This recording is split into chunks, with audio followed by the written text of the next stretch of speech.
అంటే మీ దృష్టిలో రేవంత్ రెడ్డి రావణ సంతానమే మా దృష్టిలో. పార్లమెంట్ ఎన్నికల్లో సీట్లు తగ్గాయి, ఇంకా తక్కువ వచ్చేది కావచ్చు. అధికారమే ఆ రెండు పిల్లర్ల మీదే బీజేపీ ఇప్పటికి కూడా ఏం మాట్లాడుతున్నారండి?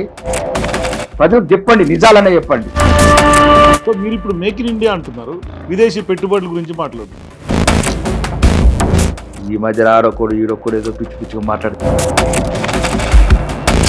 బీజేపీకి ఎదుగుదలకి కమలం వికసించేందుకు భారతీయ జనతా పార్టీ ఎందుకు ఉండాలి? భారతదేశం ఎప్పుడు కాషాయమయం కాబోతుంది? నేను ఎమ్మెల్యేగా చెప్తున్నా, నాకే తెలియదు. మరి అధ్యక్ష పదవి ఇస్తా అంటే కూడా వద్దంటున్నారు. 2 రకాలు ఉంటుంది, బొగ్గు ఒకటి, ఫైర్ ఒకటి.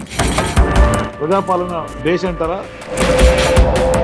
బ్రహ్మాండంగా తాగుతుంది. అంటే 8 లైన్ల రోడ్ల మీద ఎట్లా పోతుంది అంపాల కార్ మేము చిన్నప్పుడున్న చెవర్లెట్ కార్ లాగా పోతుంది. మీ ప్రధాని నరేంద్ర మోదీ, మీ బీజేపీ పెద్దలు నడ్డా గారి నుంచి మొదలుకుంటే ఏమనుకుంటున్నారు మీరు భారతీయ జనతా పార్టీ అంటే? మళ్ళీ అదే చెప్తుంటుంటే అయితే కాంగ్రెస్ పార్టీనే రండి. కాళేశ్వరం ఏటీఎం అన్నారు కదా, మరి చర్యలు తీసుకోలేదు ఇప్పుడు దాకా.